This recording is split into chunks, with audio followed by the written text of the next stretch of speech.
Bakit ka gumagawa ng napakalaking barko? Walang dagat dito! Darating ang malaking baha.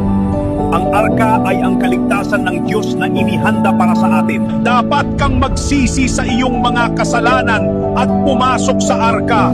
Walang baha! Baliw ka!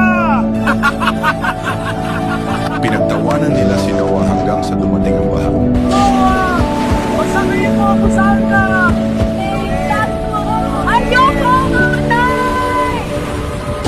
Personal nang isinara ng Diyos ang pinto ng arka at walang sino man ang makapagbukas nito.